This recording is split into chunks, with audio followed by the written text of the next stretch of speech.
a palavra de Deus agora.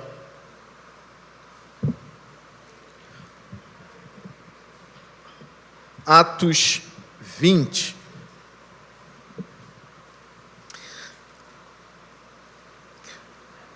Versículo 13.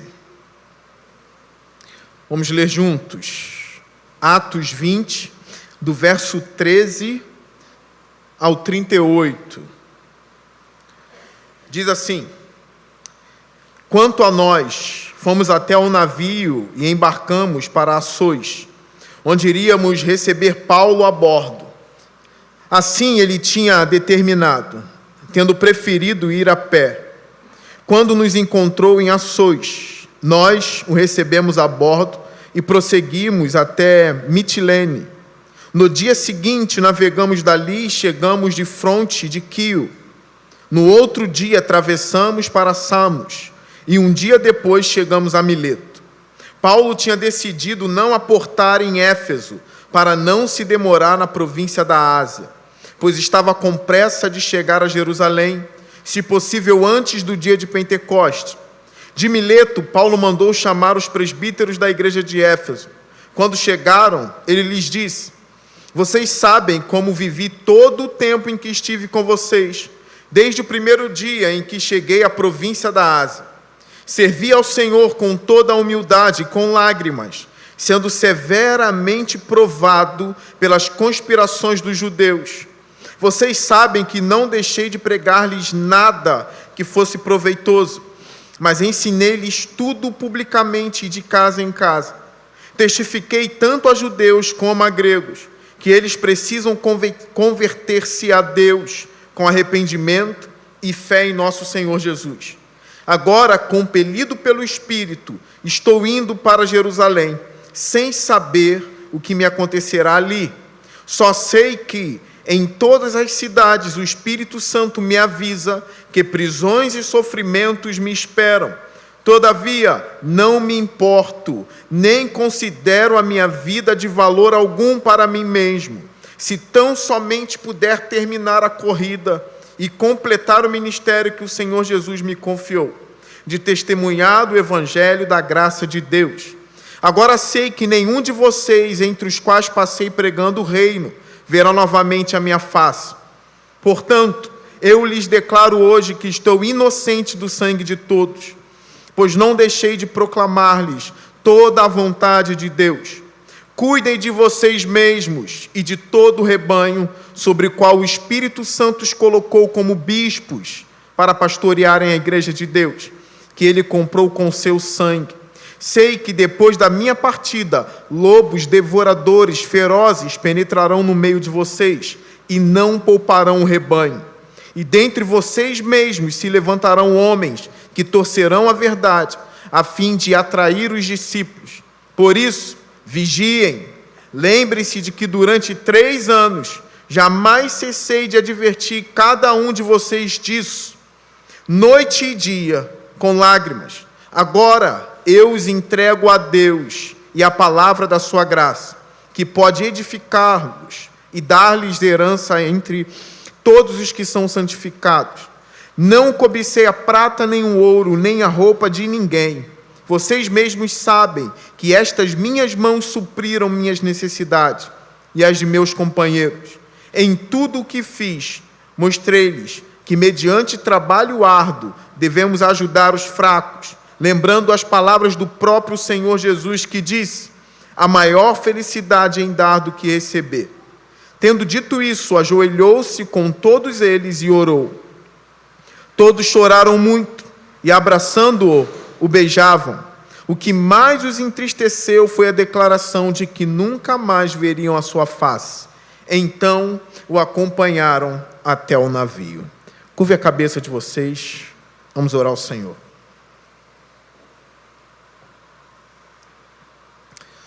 Senhor Deus, abençoa esse momento, Senhor. Que o nosso amor ao Teu Evangelho venha aumentar ao ouvir essa mensagem, a ver o que o Senhor fez com a vida de Paulo, que isso venha nos encorajar, Senhor, a viver para o Teu Evangelho. Em nome de Jesus. Amém. Irmãos, antes de entrar no versículo 13, eu quero lembrar a vocês que antes disso aqui, Paulo estava em Troade, reunido no primeiro dia da semana, como diz lá no versículo 7, que no primeiro dia da semana ele estava reunido. Paulo falou ao povo. Foi nesse lugar aqui, irmãos, que ele pregou, ou melhor, fez um discurso, ou um sermão tão longo, que Eutico dormiu e caiu da janela. A gente pode ver isso do verso 7 ao 12. Paulo parou o sermão, pegou Eutico e disse: ele vive. Alguns acreditam que isso aqui trata-se da ressurreição de Eutico, e que Paulo, com a autoridade de Jesus, ressuscitou o rapaz. Aí no versículo 12 tem um desfecho, quando Lucas, escrevendo, disse: levaram vivo o jovem, o que muito os consolou.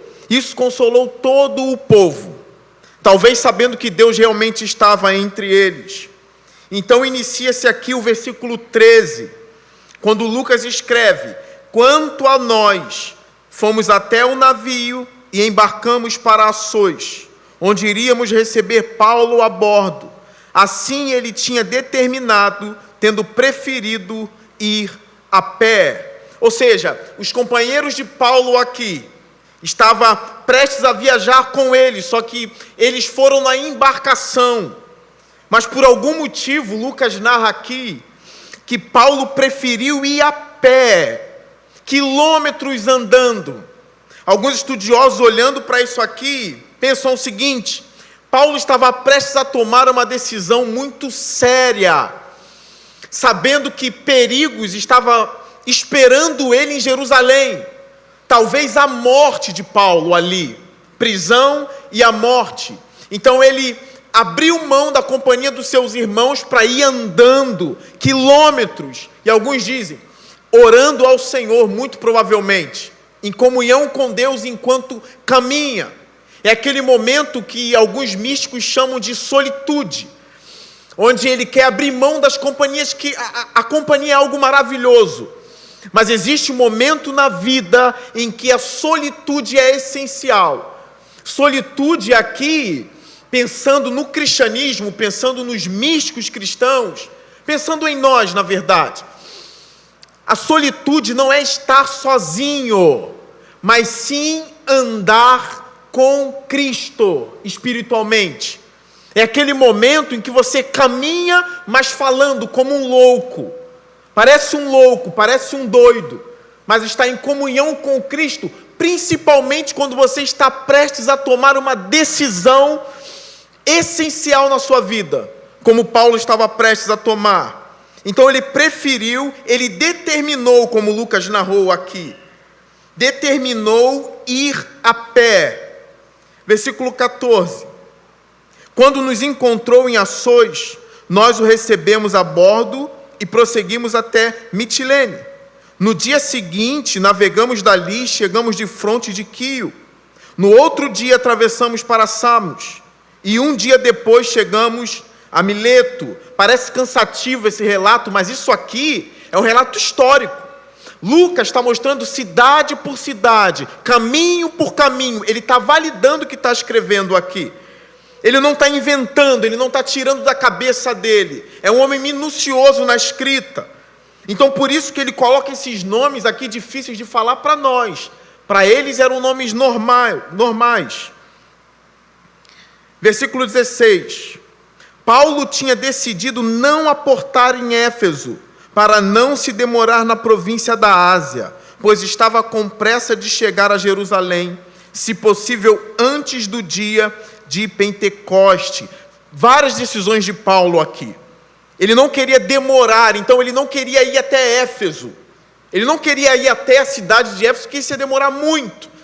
Ele queria chegar em Jerusalém antes da festa de Pentecostes, talvez ali, para encontrar mais cristãos ou mais judeus convertidos. Ou alguns, como alguns supõem, né? No meio de uma grande multidão, acabar se esquivando um pouco de uma eminente perseguição ali. Agora a gente vai entrar onde eu quero chegar, que é o versículo 17. De Mileto, repara, ele não está em Éfeso, ele está em Mileto. De Mileto, Paulo mandou chamar os presbíteros da igreja de Éfeso. Paulo não manda chamar os membros da igreja de Éfeso. Tinha uma igreja linda ali, mas ele de Mileto manda vir de Éfeso os presbíteros, os pastores de Éfeso, conhecido também como os bispos de Éfeso. Isso é uma reunião de Paulo com os líderes da igreja. Vamos caminhar comigo, irmãos. Versículo 18. Quando chegaram, ele lhes disse: vocês sabem como vivi todo o tempo em que estive com vocês, desde o primeiro dia em que cheguei à província da Ásia. Servi ao Senhor com toda a humildade e com lágrimas, sendo severamente provado pelas conspirações dos judeus. Grande homem chamado Paulo. Quando a gente lê essas coisas aqui, ele é reunido com os presbíteros, ele dizendo para os presbíteros: vocês sabem como eu vivi, vocês sabem do meu testemunho de cristão, como fui fiel a Deus, como servi a Deus com integridade, com humildade, com lágrimas, vocês sabem como me comportei. A gente fica olhando aqui e pensando, lógico, lendo todo o livro de Atos, como pode ter um homem como Paulo na igreja? Como pode existir um homem tão forte na igreja? Tão forte, tão cheio de fé, tão cheio de esperança, tão cheio de Cristo, mas que também chora, mas que também é humilde, que ama a igreja. Como eu vi alguns pastores comentando sobre o cansaço pastoral, e alguém citou assim: mas parece que Paulo não se fadiga. Paulo parece o motor de Jesus Cristo, ele parece o motor de Deus. Ele não para, parece que esse homem não se fadiga de jeito nenhum. Se eu fosse aqui pentecostal, eu diria que ele era uma máquina de Jeová, uma máquina do Deus Todo-Poderoso. E esse pastor disse: olha, Paulo não é uma boa comparação para nós, porque quando a gente olha aqui, a gente diz como Jesus conseguiu. É óbvio, eu sei como ele conseguiu, né? Tem aquela pergunta nos evangelhos assim: quem é esse que até o vento e o mar lhe obedece? Aí aqui surge uma outra pergunta: quem é esse que pode fazer um homem como Paulo? Só ele, irmãos. Isso não vem de Paulo, isso vem de Jesus. Quando chamou Paulo, disse: esse homem tem um chamado específico, ele é um instrumento meu para isso. Eu imagino os presbíteros olhando para Paulo. Bem, ele mandou chamar, a máquina de Jeová mandou com que a gente fosse até ele. Mais uma vez, versículo 19, olha: servia ao Senhor com toda a humildade e com lágrimas, uma máquina que chorava, mas que não perdeu a fé, não perdeu a esperança em Cristo. O choro dele também se dava pela perseguição dos seus próprios irmãos judeus. Como ele diz, sendo severamente provado. E aqui a gente pensa em quê? Severamente provado? Só falta vir assim: severamente provado pelo diabo. É o que faltava no texto. Mas não é isso que a Bíblia fala. Severamente provado pelas conspirações dos judeus. A Bíblia não fala aqui do diabo, é por isso que ele chora. São lágrimas de alguém que é perseguido pelo seu próprio povo. As conspirações desses homens mentindo, caluniando Paulo. Irmãos, Paulo sobreviveu a calúnias, a ataques, a difamações, a açoites, a apedrejamento, a naufrágio, a frio, a fome. É por isso que tem muito peso quando ele escreve a Timóteo: combati o bom combate, encerrei a carreira e guardei a minha fé. Quando tu vê esse homem dizendo isso, não é qualquer coisa. É alguém dizendo: eu realmente combati. Eu enfrentei feras, bestas. Eu enfrentei principados, potestades, e aqui eu estou firme. Vendo a morte de perto, mas firme. Isso aqui é um cristão violento. Isso aqui é um apóstolo verdadeiro, um apóstolo de verdade, que passou por tanta coisa. Não são coisinhas, irmãos, que um gato mia e a tua fé estremece. Não é isso não, irmãos. Tem crente que é assim, o gato espiritual mia e a fé abala, desanima, quer parar. Aí no final quer dizer, combati o bom combate. Que combate? É óbvio que o meu combate não é igual ao de Paulo, o dele é muito maior. A gente pode ver que é uma comemoração, porque está entrando na morte, ou na verdade, a morte está sendo uma ponte para que ele entre na vida. Mas é como uma comemoração de uma verdadeira vitória ali. Quando a gente se compara com Paulo, irmãos, ou a gente afunda de vez, ou a gente diz e exalta a Deus e glorifica ao Senhor, foi tu na vida dele. Senhor, me dá apenas um pouquinho da graça que o Senhor deu a Paulo, para que eu não desanime. Homem que foi severamente provado, como diz aqui no versículo 19. Olha o 20. Vocês sabem que não deixei de pregar-lhes nada que fosse proveitoso, mas ensinei-lhes tudo, publicamente e de casa em casa. Como eu preguei na semana passada, Paulo em Atenas, era um homem altamente preparado para ensinar, irmão. Repara, era um homem de dores, de sofrimento, de provação, mas era um homem de grande intelecto, um grande conhecimento sobre Deus também. Ensinou muito à igreja, publicamente, como a gente vê Paulo em praça pública pregando o evangelho. E os presbíteros ali juntos, ouvindo, aqueles que estão em Éfeso aprendendo, e também de casa em casa. Eles não tinham um lugar como esse aqui para se reunir. Vocês imaginam Paulo ensinando um idoso? Paulo ensinava idoso. Ele ensinava jovens. Era um homem que tinha prazer em ensinar a palavra. É muito importante isso aqui. Num período em que a gente tem vivido, onde tristemente eu ouço falar que alguns pastores abandonaram o ensino da palavra de Deus.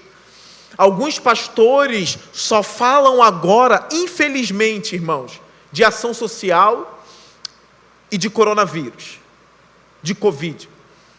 Mas de nada.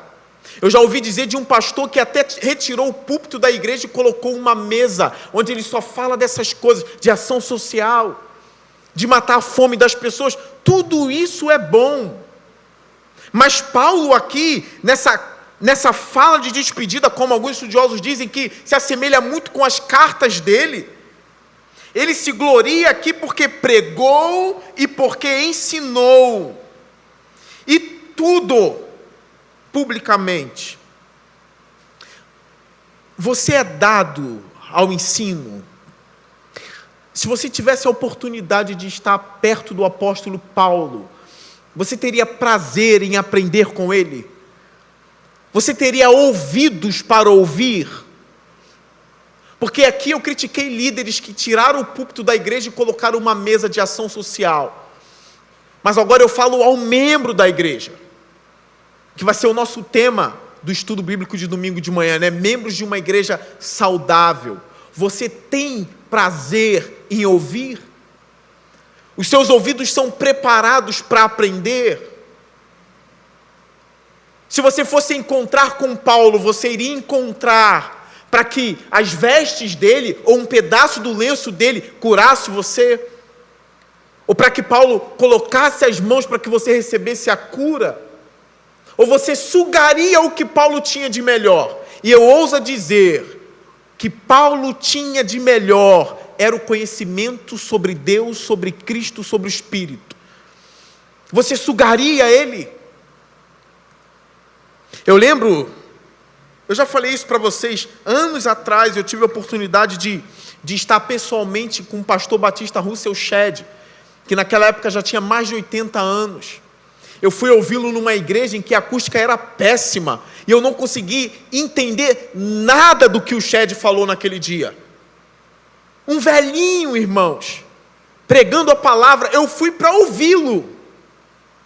Eu saí de Nilópolis e fui para o centro do Rio para ouvi-lo. Uma igreja com uma péssima acústica.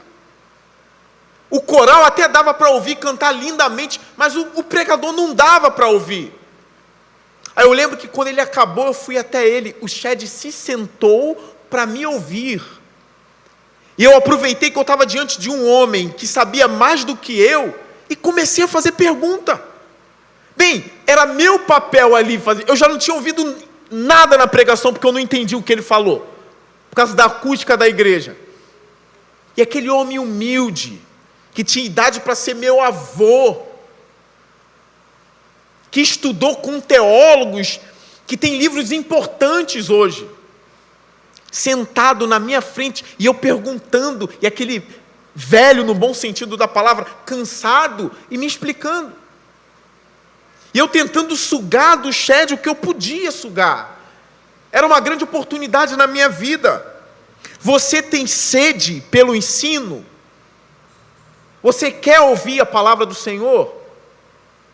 Eu fico perguntando, como pode você saber que a palavra do Senhor está sendo pregado na igreja, de manhã e à noite, e você ficar em casa sem fazer nada, sabendo que está perdendo a oportunidade de ouvir a palavra de Deus? Você não fica agoniado, não? Para mim, uma das melhores partes do culto é poder sentar, ouvir e aprender, sabendo que é um meio de graça para a minha vida, que às vezes uma frase do pregador pode levantar a minha alma, tirar ela do túmulo. Você não fica agoniado em casa sabendo que está tendo culto e que tem alguém no púlpito ensinando publicamente a palavra? Como fica teu coração? Eu espero que você fique angustiado, agoniado. Lembrando que a pregação da noite não é igual à de manhã. Eu sei que tem igrejas que fazem isso e tem motivos para fazer isso. É a mesma mensagem de manhã, a mesma mensagem da manhã é a mesma mensagem da noite. Então quem foi de manhã não precisa ir à noite. Mas e quando não é? São coisas diferentes. Irmãos, a palavra tem poder. E a gente, analisando o contexto aqui, de pegar alguém num contexto pagão, que servia a outros deuses, eram pessoas idólatras, ouviram a palavra, aprenderam sobre Deus, comeram e beberam tanto da palavra, que agora são presbíteros da igreja. Olha o poder da palavra, pelo ensinamento de Paulo. O insensato se torna sensato, o tolo fica sábio.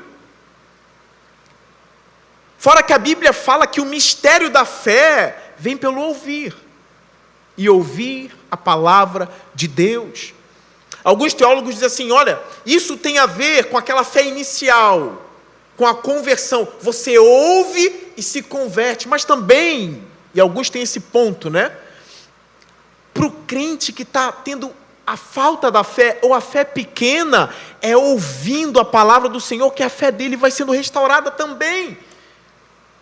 É pela pregação da palavra que o morto vem à vida. E é pela pregação da palavra que o vivo se mantém vivo. Vocês entenderam isso? Vamos para Gênesis. É pela palavra do Senhor que Ele cria tudo. E é pela palavra que tudo se mantém. Não ouse achar que o Evangelho só serviu para você na conversão. A fé continua, a palavra continua produzindo fé, irmãos, e sustentando fé. Quanto mais você se afasta da palavra, mais a sua fé vai ficando frágil e frágil. Lembra disso? A fé faz o morto viver, mas a fé também mantém aquele que viveu, ou que na verdade saiu da morte para a viva, mantém ele vivo até a vinda de Cristo. É por isso que Paulo usa esses termos, preguei e ensinei tudo, publicamente, em de casa em casa. Não acho que Paulo brincava de pregar. Se ele frisa aqui de casa em casa, publicamente, é porque ele sabia o valor que é pregar a palavra e ouvir a palavra. Esse texto fica claro. Não tem como menosprezar a palavra do Senhor. Versículo 21. Testifiquei tanto a judeus como a gregos, que eles precisam converter-se a Deus com arrependimento e fé em nosso Senhor Jesus Cristo. Como eu preguei no domingo passado, Paulo não abre mão da sã doutrina, ele não abre mão dos ensinos de Jesus Cristo, ele prega o arrependimento. Arrependimento aqui é se voltar para Deus. Eu falei na semana passada que o arrependimento ele causa duas coisas em nós. Eu quero relembrar a igreja disso aqui. Quando a gente prega sobre arrependimento, quando a gente denuncia o pecado na pregação, você se sente confrontado com o seu pecado, parece que você está recebendo um soco. Parece que uma espada está penetrando no teu coração quando alguém toca no seu pecado. E se é um pecado oculto, aí que dói mesmo. Você vê, Deus viu, Deus sabe, está me ferindo. Então, essa pregação causa dor. Mas quando a gente prega isso, ao mesmo tempo causa também consolo em nossos corações. Quando a gente prega uma mensagem de arrependimento, essas duas coisas são causadas em nós, a dor e o consolo. Por quê? A dor porque o nosso pecado está sendo exposto. E a gente não quer que as coisas sejam expostas, que os nossos segredos venham à luz. A gente não quer, isso dói, isso machuca. Ouvir que Deus está irado contra nós é uma dor. Que o nosso Pai está triste conosco, irado, dói. Mas ao mesmo tempo, nos consola. Porque a Bíblia fala que a misericórdia do Senhor se renova a cada manhã sobre nós. É uma mensagem que te atrai para Deus com dor, e quando Ele te recebe, Ele coloca o bálsamo. Consola, porque está escrito que Deus não rejeita um coração contrito e quebrantado. Aí que vem o consolo. Ela te machuca para que Deus te sare. Ela te machuca para que Deus traga o bálsamo. Então não tenha medo da palavra de Deus. Não deixe de vir à igreja, porque você está errado. Não deixe de vir para a igreja, porque você tem medo dos segredos do seu coração serem jogados aqui. Não tenha medo. Não fuja da igreja, não fuja da palavra. Ela te fere, mas Deus tem o bálsamo. Nesse sentido, eu posso dizer, não tenham medo de Deus. Nesse sentido, eu quero lembrar que o mesmo Deus que tem a vara numa mão, Ele tem o remédio na outra mão, Ele tem o óleo na outra mão. Isso se dá pela pregação da palavra. E uma outra coisa aqui que eu quero destacar no versículo 21. Irmãos, Paulo não é daquele tipo de pregador e de pastor que diz assim: todas as religiões salvam. Eu sei que é um tema que muitos já ouviram, né? E tem sido ainda hoje debatido em muitos lugares. Muitos pastores têm postado algo como se todos os caminhos de fato levassem a Deus. Repare uma coisa, a gente toca num tema delicado aqui. O budista, ele está salvo? Preste atenção onde eu quero levar você. O budista está salvo? Quando a gente olha para o versículo 21, a gente tem a resposta. Aí você diz assim, mas o texto não fala do budista. O texto não fala de budismo. Olha de novo para o versículo 21. Testifiquei tanto a judeus. Aqui acabou. Eu não preciso nem mais ler, que a resposta está aqui. Irmão, se o judeu, que é o povo escolhido, Paulo era judeu da tribo de Benjamim. Para e pensa, se o judeu, que era o povo escolhido, precisou ouvir o evangelho, olha o que Paulo fala, pregou a judeu e a grego. E qual era o tema da mensagem de Paulo para os judeus e para os gregos? Qual era o tema? que eles precisam converter-se a Deus com arrependimento e fé em nosso Senhor Jesus Cristo. Se até o judeu precisa ouvir essa palavra, quanto mais o budista. Quem é o budista perto do judeu, irmão? E eu creio que todos aqui têm um carinho pelo povo judeu, não é? A gente vê eles em guerra, lá no fundo, a gente fica torcendo para eles. A verdade veio deles. Jesus era judeu.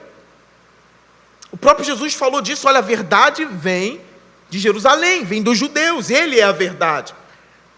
Agora, se os judeus precisam da mensagem de arrependimento e fé em nosso Senhor Jesus Cristo, quanto mais o hindu e o budista. É por isso que Paulo tinha esse zelo pelo evangelismo, por pregação. Ele não era relativista. Irmãos, a gente precisa pensar como esses homens pensavam. A era moderna quer corromper a nossa mente. Mas eu preciso pensar como Paulo pensava. Mas aí você diz assim, mas não é muito antiquado isso? Você querer pensar como alguém há 2000 anos atrás. Irmãos, quem caminhou com Jesus foram os apóstolos. Quem aprendeu de Jesus foi Paulo. Paulo sabia o que estava fazendo, falando e pregando. Se ele deixa claro aqui que gregos precisavam se arrepender, e os gregos tinham as suas religiões, eles não eram ateus. Se até mesmo os judeus, que vieram de Abraão, Isaac e Jacó, precisavam disso, irmão, quanto mais o espírita, o budista, eles precisam ouvir a palavra. Como eu vi um pastor batista, infelizmente, pregando em sua igreja, ele diz que quando se junta o cristão, o islâmico e o budista, quando eles se juntam cada um com a sua verdade, a verdade maior ilumina todos eles, todos estão em comunhão. Mentira, não tem como.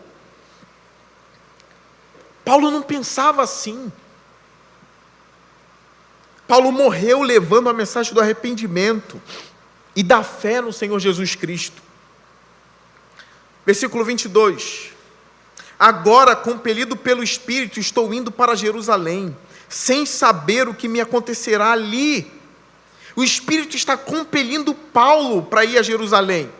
E ele nem sabe o que vai acontecer ali. Olha, algo que seria motivo aqui de uma grande ansiedade para Paulo. Ir para um lugar sem saber o que vai acontecer.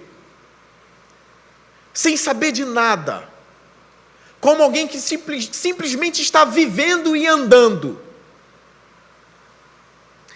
Na verdade, é o contrário, acaba sendo motivo de confiança. Ele não cai no desespero total, numa ansiedade total. O que será de mim? O que será que vou comer? O que será que vou vestir? O que será da minha vida? Será que serei um homem reconhecido? Será que daqui a 2000 anos falarão de mim? Ele não pensava isso não, irmãos. Como a gente vê nos filmes, né?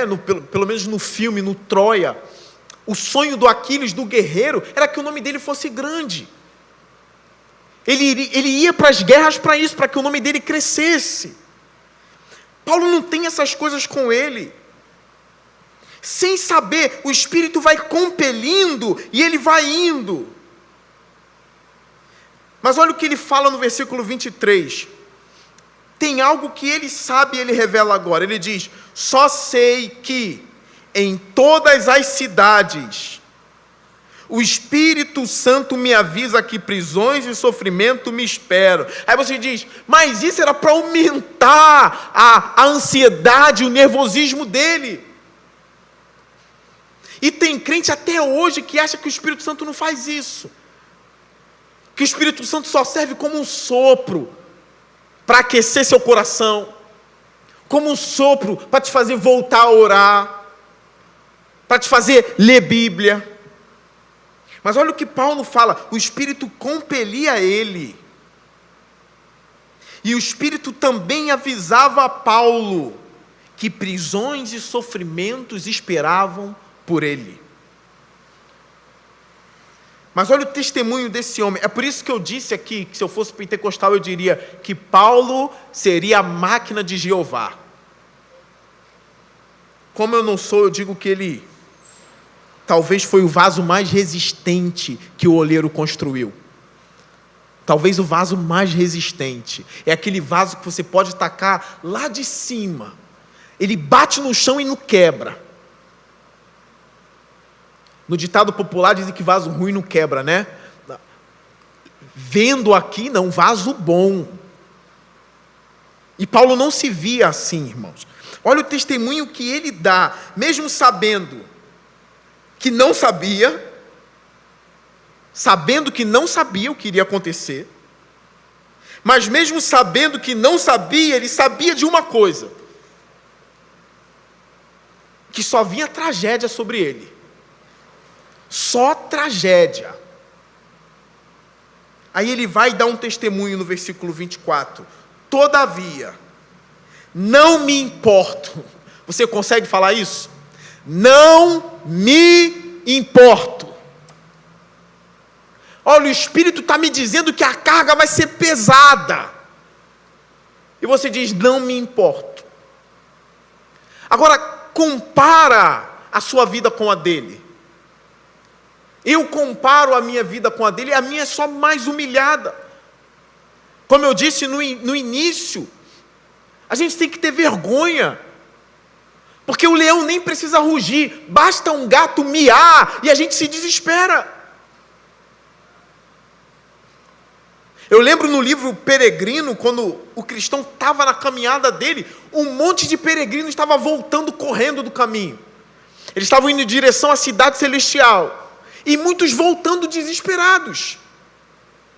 Aí ele disse, por que vocês estão correndo?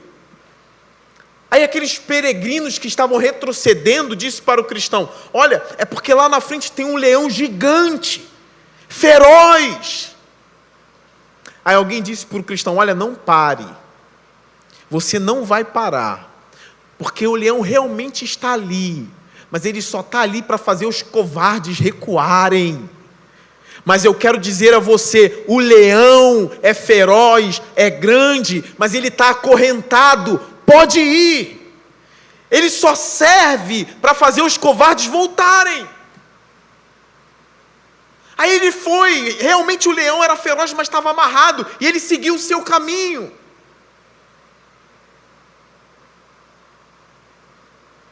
Só que infelizmente com a gente, irmãos, a sombra é grande, a gente treme quando a gente olha um gato. Ele mia, a gente já treme. Vamos fortalecer nossa fé, o nosso ânimo. Olhando para Paulo aqui, o que esse texto está dizendo para a gente? Seja mais forte. Não para. Eu sei que às vezes tem provações que a cacetada é forte, mas não para, não desista. Eu não estou pedindo para você ser Paulo, mas seja um pouquinho mais forte. Talvez alguém entrou aqui, ou, alguns entraram aqui, sabendo que são fracos e continuarão fracos. Entraram pensando, a minha essência é essa. É fracolino, fracolina. Tudo fala, ó céus, ó vida. E lendo esse texto, a gente vê um homem que mesmo sendo revelado pelo Espírito que ele sofreria mais e mais, ele diz, não me importo. E qual é a chave dele dizer isso? Continuação no versículo 24. A chave é, e aqui pega a gente, irmãos. Aqui pega a gente, a chave é essa. Não me importo, nem considero a minha vida de valor algum para mim mesmo. Você sabe por que a gente se importa muito? Você sabe por que às vezes a gente fica muito chateado, culpa a Deus, culpa a vida? É porque para a gente a nossa vida é muito preciosa. Preciosa ao ponto que a gente não quer receber nenhum arranhão. Parece que a gente está sendo que a gente é feito de ouro. Se eu recebo um arranhãozinho, eu olho, como pode essa preciosidade receber um arranhão da vida, Jeová? Como pode um vaso tão bonito, Senhor, estar rachado agora? É um absurdo. Eu sou muito valioso. É por isso que a ansiedade aumenta. Muitas vezes é por isso que o medo vem. É por isso que a gente não consegue dizer não me importo. Porque na verdade a gente se importa muito, mas a gente se importa muito com o nosso ego. A gente está se importando muito com quem a gente é. Mas aqui Paulo aprendeu que a vida dele não tem valor aos olhos dele. Para os olhos do próprio Paulo, a vida dele não tem valor. Esse Paulo é o que disse para uma das igrejas: eu trago em meu corpo as marcas de Cristo. Você sabe o que é isso? São marcas de verdade, de chicotadas nas costas pelo nome do Senhor. Eu quero lembrar vocês, eu não estou pedindo para vocês serem um novo Paulo, não, irmãos. É só para ser um pouco mais forte. Se importe menos consigo mesmo e pense mais na eternidade com Cristo. A vida está passando, irmãos. A vida está indo muito rápido. Aqui está a chave: não se importar muito com a própria vida. Isso não significa deixar de comer, deixar de beber água. Isso não significa buscar a morte, não é isso. Significa que Cristo vale mais do que você. Que o Evangelho vale mais. E ele continua: não me importo. Se tão somente puder terminar a corrida e completar o ministério que o Senhor Jesus me confiou, de testemunhar do Evangelho da graça de Deus. O termo aqui é um termo carinhoso. O ministério que o Senhor Jesus me confiou, como algo que Ele me deu, que é precioso, entende? Ele me confiou isso, que é de grande valor. O que me importa é chegar até o fim, carregando o Evangelho da graça de Deus. O que me importa não é apenas viver, mas o que me importa é viver com o Evangelho. É cumprir aquilo que Cristo mandou eu fazer. Num período em que muitos ficam buscando o sentido da vida, né? Irmãos, o sentido da vida de um pregador é pregar. O sentido da vida de um pregador é pregar o Evangelho. Como eu disse na semana passada, quando Paulo foi convidado lá em Atenas para falar no Areópago, eu disse que aquele momento era um prato cheio para um verdadeiro pregador. Um verdadeiro pregador não treme no Areópago.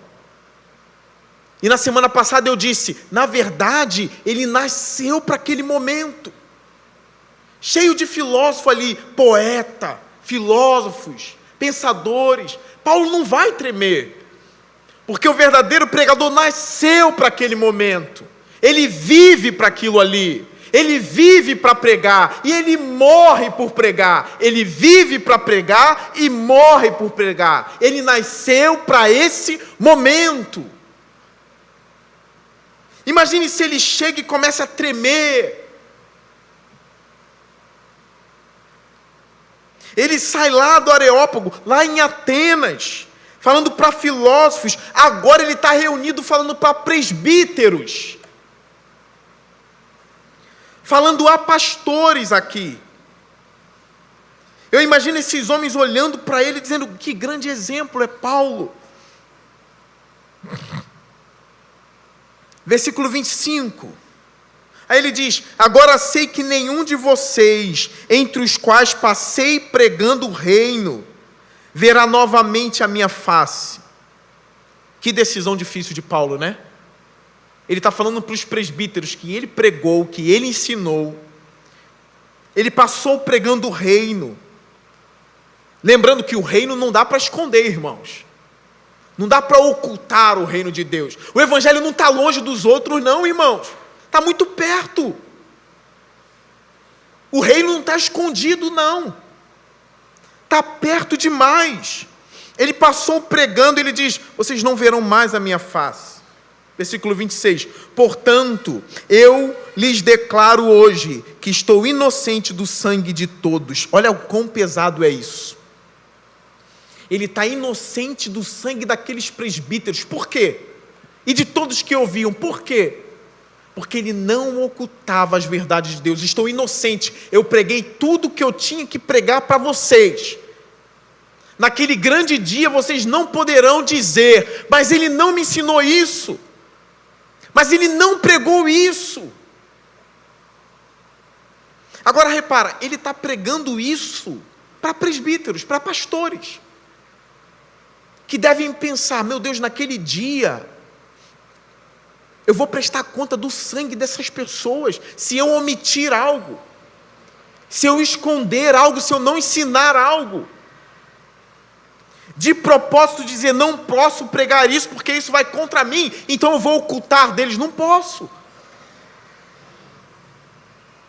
Paulo diz: estou inocente do sangue de todos. 27. Pois não deixei de proclamar-lhes toda a vontade de Deus. Cuidem de vocês mesmos e de todo o rebanho sobre o qual o Espírito Santo os colocou como bispos para pastorearem a igreja de Deus. Ele pregou todo o conselho de Deus e agora ele deixa um conselho para os presbíteros: cuidem de vocês mesmos. Isso aqui é uma orientação. A gente precisa cuidar bem da gente, principalmente os pastores. Engana-se aqueles que dizem: não, o pastor só deve cuidar da igreja. A ordem de Paulo: cuidem de vocês mesmos. Aí completa: e de todo o rebanho sobre o qual, e aqui vocês aprendem, quem colocou os presbíteros na igreja? Sobre o qual o Espírito Santo os colocou como bispos, para pastorearem a igreja de Deus. Mais um papel do Espírito Santo aqui que muitos não sabem. E a gente estudou quarta-feira, várias quartas-feiras aqui, sobre a pessoa do Espírito Santo. Ele que coloca os líderes na igreja. Ele que levanta os presbíteros para ensinarem a igreja. E continua: pastorearem a igreja de Deus, que ele comprou com seu próprio sangue. Talvez aqui seja a parte mais aterrorizante do texto. Como eu vi um teólogo dizer: olha, não fiquem bravinhos à toa com a igreja, hein, pastores. Não se irem à toa contra a igreja, pastores. Porque quem comprou a igreja com o próprio sangue foi o Senhor Jesus. Então não se irem à toa contra aquilo que o Senhor comprou com seu sangue. Olha a responsabilidade. Não tratem mal, não desprezem aquilo que Deus deu seu sangue. Irmãos, não é o meu sangue que foi dado por vocês, não. Não é sangue de nenhum pastor, de nenhum bispo. É por isso que nenhum pastor pode se comportar como os donos da igreja. Paulo é bem claro aqui ensinando os pastores: o sangue que comprou a igreja foi o sangue do Senhor. Você que é membro da igreja está aqui sentado, o preço pela sua alma foi o sangue de Jesus Cristo. E eu sei disso. É por isso que eu tenho que ter temor e tremor quando for falar com vocês, quando for pregar a vocês, quando for aconselhar vocês. E eu gravei isso aqui: não tenham raiva à toa da igreja, porque foi comprada com o sangue de Cristo. 29. Sei que depois da minha partida, lobos ferozes penetrarão no meio de vocês e não pouparão o rebanho. Olha o que Paulo está dizendo: eu vou embora e eu sei que depois da minha partida, lobos entrarão na igreja. Irmãos, muitas das dúvidas dos ímpios são respondidas aqui. Eles julgam a igreja como uma fábrica de tolos que dão dinheiro e que só serve de anestesia para aqueles que têm angústia. Que na verdade tem muitos pastores, ou na verdade todos os pastores são lobos, eles dizem, alguns dizem isso, são sem vergonhas, lobos, serpentes, mas Paulo está dizendo, olha, eles vão entrar na igreja. De alguma forma a autoridade apostólica aqui coibia esses lobos, mas Paulo está indo embora, irmãos. E eles vão entrar na igreja. Na mente de Paulo isso já estava fixado. E eles entraram na igreja. E eles estão na igreja até hoje. E Paulo diz, eles não pouparão o rebanho. Eles vêm para destruir o rebanho. Você entra às vezes numa igreja que está o nome do Senhor Jesus Cristo na porta. E tem um lobo que Paulo disse aqui lá no púlpito. Não poupando o rebanho, mas destruindo cada ovelha. Gente, e aqui não é o diabo não, ele está por trás, é óbvio, mas são homens. Paulo aprofunda mais aqui no versículo 30, olha o que ele fala. E dentre vocês mesmos se levantarão homens que torcerão a verdade, a fim de atrair os discípulos. Agora imagine você ali entre os presbíteros ouvindo isso. Paulo dizendo, olha, e dentre vocês mesmos, dos líderes da igreja aqui, sairão homens que torcem a palavra do Senhor. Aí ele dá uma orientação no versículo 31. Por isso, vigiem. Irmãos, a gente todo dia, a gente tem que olhar para o nosso próprio coração. Não só os presbíteros, não só os pastores, mas vocês mesmos, mas principalmente a gente. Todos os dias olhar para o meu próprio coração e refletir. Será que eu estou na verdade ainda? Será que eu não me tornei um falso profeta torcendo a palavra do Senhor? A gente examina o coração, aí respira. Ufa, eu continuo na verdade. Continuo na verdade, estou vigiando. Todos os pastores devem fazer esse exame. No outro dia, a mesma coisa. No outro mês, a mesma coisa. O ano está passando tão rápido, vai chegar novembro, dezembro, a mesma coisa. Vigiando, orando, me examinando para ver se eu ainda estou na fé.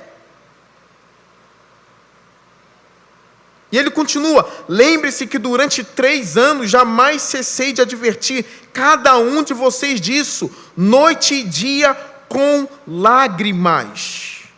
Paulo não brincava, irmãos. Isso aqui era motivo de lágrimas. Eu quero lembrar a vocês que um dos maiores traidores, ou talvez o maior traidor do mundo, o maior traíra do mundo estava entre os 12. O maior traíra do mundo estava no meio daqueles que Jesus chamou para ser os seus apóstolos. No meio deles ali. Cuidado, irmãos. Cuidado com a intenção do coração de vocês. Cuidado com as tentações internas. Cuidado com a voz da serpente. Cuidado. É por isso que Paulo tem lágrima nos olhos, porque isso é inevitável. É por isso que a gente treme noite e dia. Senhor, não permita que eu seja um Judas, Senhor. Não permita que eu traia a igreja com um beijo. Não permita que eu te traia com um beijo, Senhor. Não permita que eu te traia com uma aparência de piedoso, Senhor, mas te apunhalando por trás. Não permita que eu venha apostatar da fé, Senhor, que eu lute bravamente para permanecer nela. Que se houver algum movimento contrário em meu coração a Ti, que eu caia de joelhos dizendo, livra-me, Senhor, protege-me da serpente. Que eu venha identificar quando o diabo está próximo, me tentando. E você também. Cuidado, irmãos, vigiem. Paulo não chora à toa. Eu sei que Paulo cuida da própria vida. E eu repito, é por isso que tem força o que ele escreveu para Timóteo. Eu combati. Quão lindo será o momento em quando a gente estiver morrendo, a gente dizer: Senhor, eu combati o combate. Estou fechando os meus olhos em Ti, Senhor. Eu não apostatei, eu não abandonei a minha fé, Senhor, mas eu estou morrendo com ela. Estou levando a minha fé para a morte. Como eu gosto de dizer para alguns irmãos aqui na igreja, que o John Bunyan falava, né? Que se ele morresse, no momento da morte dele, ele se jogaria do outro lado, esperando o Senhor Jesus agarrar nas mãos dele. É assim com a gente. A gente vai fechando os olhos, e a gente espera alguém nos agarrar. Irmãos, que a gente morra em Cristo. E chore pelos seus irmãos. Ore por eles também. Lembra da tua igreja, irmãos. A gente precisa estar lembrando da nossa igreja sempre. Estar dobrando os joelhos, Senhor. Senhor, cuida da nossa igreja. Cuida de cada membro da nossa igreja, Senhor. Fortifica os mais fracos, ó Deus. Mantenha os mais fortes, Senhor. Aqueles que parecem ser aleijados na fé, Senhor, faça com que peguem a sua cama e andem, ó Deus. Olhe para esse texto de Paulo chorando e tome para si. Eu estou terminando já. Versículo 32. Agora eu os entrego a Deus e à palavra da sua graça, que pode edificá-los e dar-lhes herança entre todos os que são santificados. Irmãos, olha que coisa poderosa aqui. Paulo está indo embora. Só que não é, em última instância, a presença do apóstolo que segura a igreja. Não é a presença do pastor que segura a igreja. Não é Paulo, nem Pedro, nem João que mantém os presbíteros de pé. Não é isso. Qual é o consolo de Paulo? Por que ele pode ir embora com toda a segurança do mundo? Por causa do versículo 32, agora eu os entrego a Deus e à palavra da sua graça, que pode edificá-los e dar-lhes herança entre todos os que estão sendo santificados. Irmãos, é a palavra que nos sustenta. Paulo pode ir embora, pode morrer. Os líderes podem ir, irmãos, mas é a palavra que nos sustenta. Nunca a palavra será menor do que Paulo. Parece que no início, na metade do sermão, eu fiquei exaltando Paulo, para agora jogá-lo no chão e dizer: Paulo, tu és grande, mas tu é infinitamente melhor que a palavra, Paulo. É a palavra que me mantém, que me sustenta, é ela que me santifica.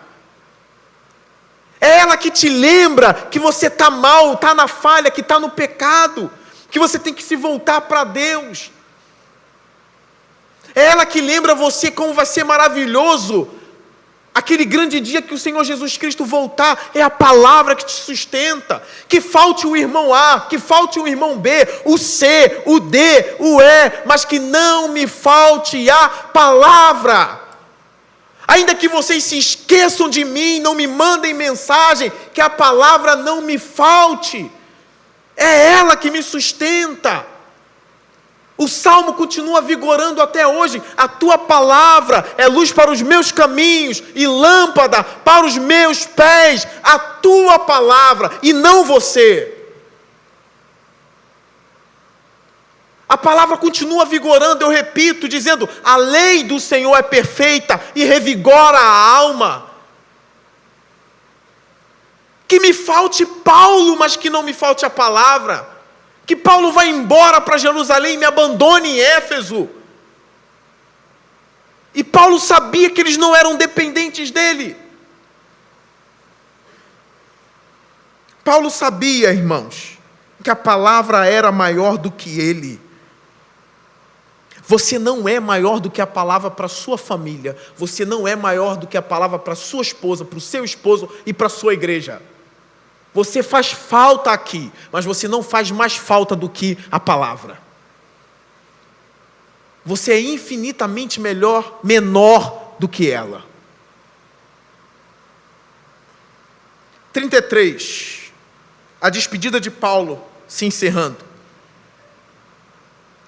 E que todos aqueles que querem ser pastor ou líderes aprendam com esse testemunho agora aqui. Não cobicei a prata, nem o ouro, nem as roupas de ninguém. São vestes valiosas na época aqui, tá, irmãos? Somente em Éfeso. Não cobicei. Vocês mesmos sabem que estas minhas mãos supriram minhas necessidades e as de meus companheiros. Eu quero lembrar uma coisa que eu já falei para vocês aqui, e eu prometo que eu estou encerrando.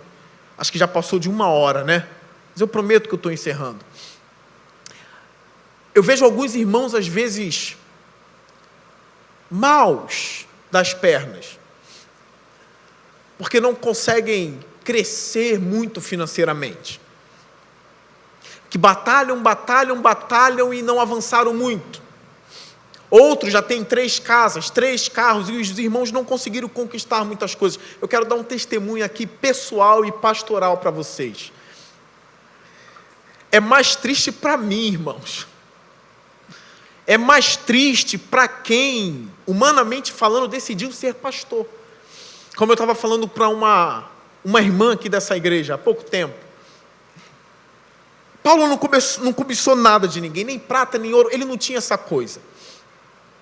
O ministério pastoral é como se fosse uma garantia para mim de que eu nunca terei 3 apartamentos na Barra.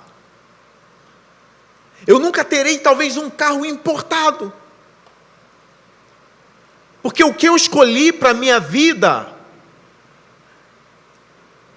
não tem como prêmio um enorme salário. Como alguém que pode ir crescendo numa empresa até virar um executivo. Ganhar 80 mil, 90 mil, 100 mil. Ou alguém que pode ser um grande empresário, não é proibido o cristão ser, e ganhar 1 milhão, 2 milhões. Um pastor não vai ser, um pastor não se tornou pastor para isso.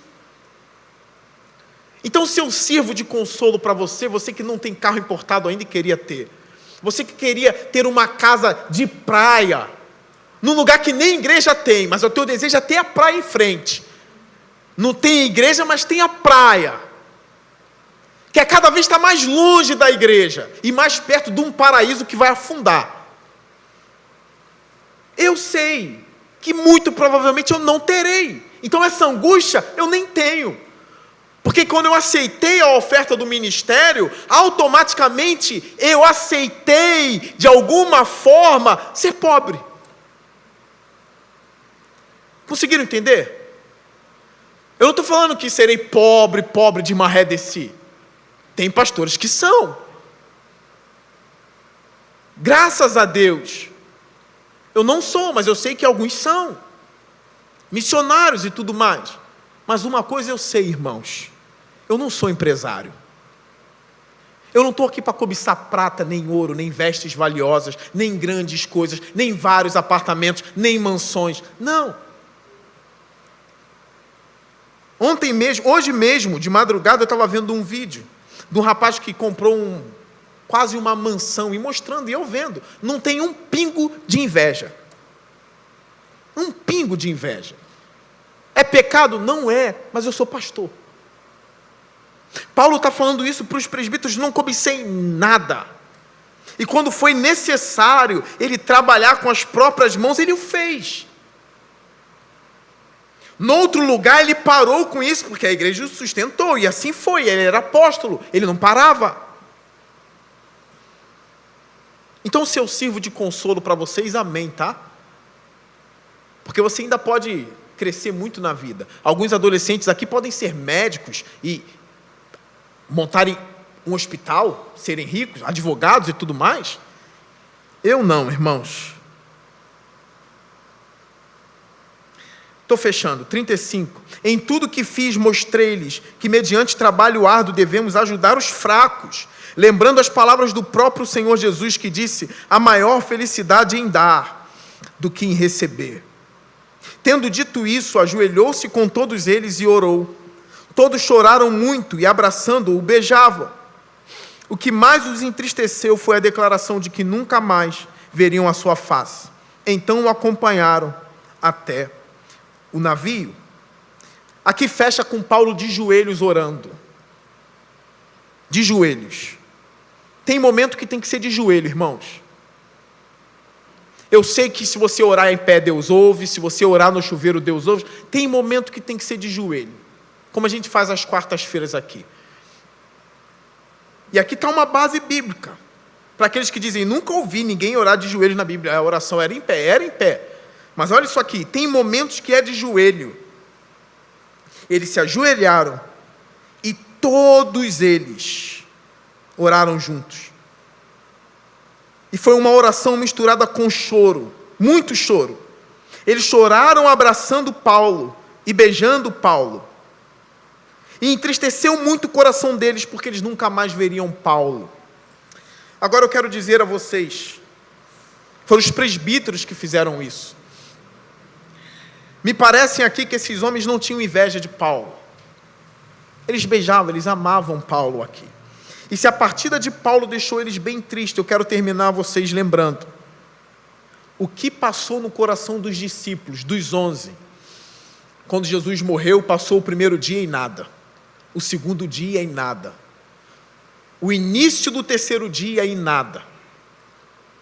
O que será que passou no coração deles? Se Paulo já causou tanto sofrimento assim, imagine o Senhor Jesus Cristo morrendo e deixando os discípulos. Mas uma coisa é certa, irmãos, provavelmente eles nunca mais viram Paulo, mas os discípulos viram o Senhor. E eu quero dizer a vocês que eu espero o Senhor Jesus Cristo, e aqui eu quero terminar a mensagem aqui. Eu espero a vinda do Senhor Jesus Cristo. O primeiro que eu vou abraçar não é Paulo. Eu vou abraçar o Verbo que se fez carne. Paulo fica para depois, se eu tiver um tempo.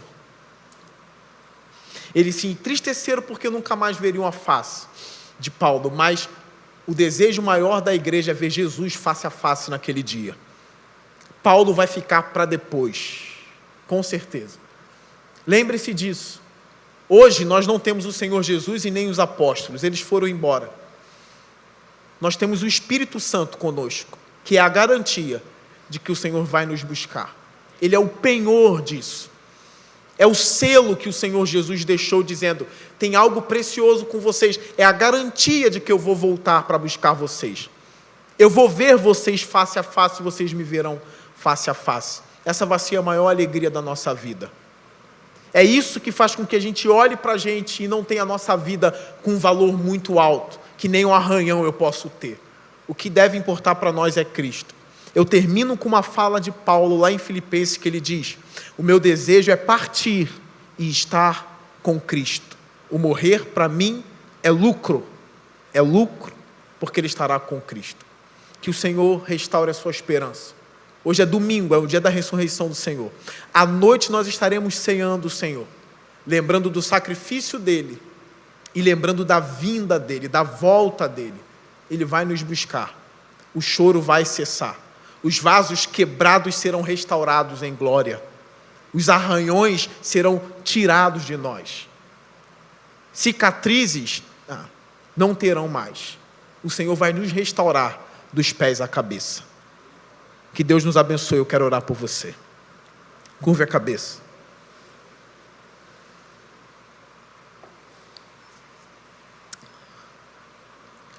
Senhor Deus, a Tua palavra foi pregada. Que a gente cresça, ó Deus, com o exemplo de Paulo. Que a gente cresça, Senhor, sabendo que Tu és o grande eu sou. Tu és grande, Senhor. Foi Tu que gerou Paulo, ó Deus. Foi Tu que fez com que esse vaso de barro se tornasse um vaso forte, ó Deus. Eu peço que a Tua graça esteja sobre nós hoje, Senhor. Porque Tu és um grande Deus, ó Deus. E o Senhor pode nos restaurar. O Senhor pode, ó Deus, nos fazer fortes num período de trevas, Senhor. Num período de medo, de grande angústia, Senhor. Num período em que muitos cristãos estão abandonando a fé, Senhor. O Senhor pode nos segurar, ó Deus. Eu oro para que a mesma graça que segurou o apóstolo Paulo nos segure hoje aqui, Senhor. E que a gente possa cantar louvores, Senhor, junto com a tua igreja, dando glórias ao teu nome, porque sem ti a gente não fica de pé, Senhor. É a tua palavra que nos sustenta. Paulo é menor do que a tua palavra, eu sou menor, ó Deus. A tua palavra é vida e poder entre nós. Restaura o nosso coração, em nome de Jesus. Amém.